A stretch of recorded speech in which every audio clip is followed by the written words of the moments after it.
Sly Stallone is a down-to-earth truck driver on a journey to win his overbearing son back across Middle America, teaching him values like the importance of muscles, how much of a dick his grandfather is. And the winner takes it all in one of the most 80s movies that ever 80'd in Over the Top. Hello there, you Lucians, and welcome back to another episode of Spicy Boy Rewind Reviews, where we go back and have a look at a cult classic through fresh eyes. And it's none other than Over the Top, directed by Menahem Golan, one half of the owners of one of the most brilliant craptastic studios of the 80s, Cannon. We're in 1987 here, and we're introduced to the most annoying 12-year-old ever by the name of Michael. He's in for a rude awakening because he's just graduated from military school and his absentee father has come to pick him up. This is where we meet our hero, Lincoln Hawk, because I guess the name Chad Tiger was taken along with Cobra.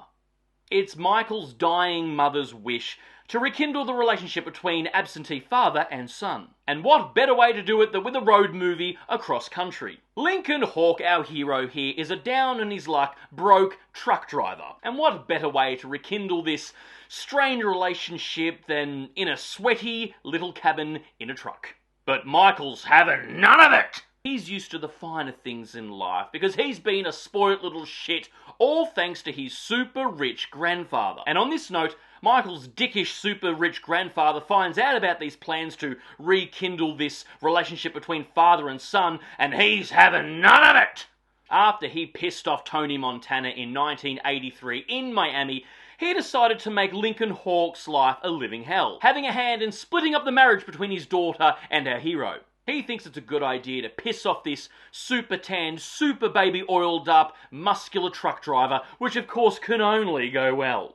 Then the majority of the film is this odd couple road movie. Michael being an overbearing, annoying pussy, and Sly Stallone being a down-to-earth, chill demeanor dad trying to teach him life lessons. Of course, it's a Sly Stallone / Cannon Group caper, so there is montages aplenty. And then finally, once the relationship seems to be on the up and up, Michael and Lincoln Hawk arrive to the hospital to find out, spoiler alert, wouldn't you know it, Michael's dying mother has kicked the bucket. Actually, I've got to say, in a pretty heartbreaking scene.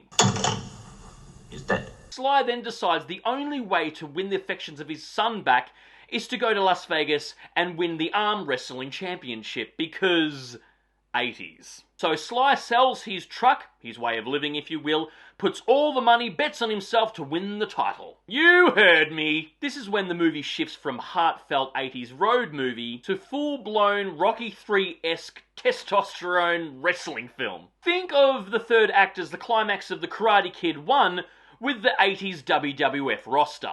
This is one of my all-time favourites as a child. I absolutely adore this batshit crazy film. And like I aforementioned, it's two films in one. Like I said, the first 2/3 of the film is a heartfelt, some decent acting, sort of rekindling relationship road movie. And then the third act goes full-blown 80s cheese. It's peak Cannon films. Cannon chucked so much money at Sly to be in this film, as they did with the previous one, thinking that this was going to be a smash hit. I mean, you've got Sly Stallone, the biggest movie star at that time when the film was made. You're playing a muscular everyman, down in his luck, working class, being bullied by a rich arsehole. And then a super cheesy arm wrestling championship climax? Because boxing, martial arts, and BMX were taken. What could go wrong? And with this film, I think it was obvious that the audiences are probably a little bit confused with the marketing, thinking, so it's Rocky with arm wrestling? I think it goes without saying that this film bombed upon release. It further damaged the Cannon Group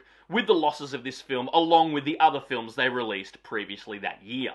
They were taking money out of one project, inserting it into another, giving a budget for one film and then lying about it and then putting it into another project down the road. A little bit of history repeating. But yeah, this film was just another nail in the Cannon coffin. Sly wasn't too keen on making this film, after Cobra. But like I said, Cannon chucked so much money at him that he had to say yes. There was even a toy line released for this movie that's super rare. And if you have a look on eBay, it's ridiculously expensive. Which is funny because no one bought these toys when they came out. But yeah, if you can get your hands on a toy from this toy line, bloody hang on to it because that's your retirement fund. There's also an absolute banger song that accompanied this film release. A song by Sammy Hagar called Winner Takes It All. It's great to listen to at the gym, but ye be warned, if you do, it's going to bring on a stiffy. In saying all this stuff about the film, bombing and being a batshit crazy idea, I absolutely adore this movie. It's peak Cannon Group, it's peak 80s, it's such a guilty pleasure. After watching it, it's going to make you want to turn your cap backwards, roll your sleeves up on your shirt, grease yourself up with all the baby oil in the world, and arm wrestle some fucking pussies. Watching it puts a big smile on my face because it is a time capsule film of a bygone era. It was a crazy idea, a crazy era by a crazy studio, but after all, it was the 80s, the era of booger sugar. Highly recommend this film, absolutely thumbs up 100%. You can even do a double feature along with Cobra. Yeah guys, that's my look back at Over the Top. Write down if you've seen it, if it is a favourite of yours, but more importantly, what is your favourite Cannon Group film release? And of course, if you've made it this far into the episode, please give me a thumbs up because your love and support keeps me going because I just love movies, and I assume you do as well. And of course, don't forget to hit that subscribe icon because I give out an episode weekly, and I'll see you back here next week for the next review, and until then, stay spooky, kids.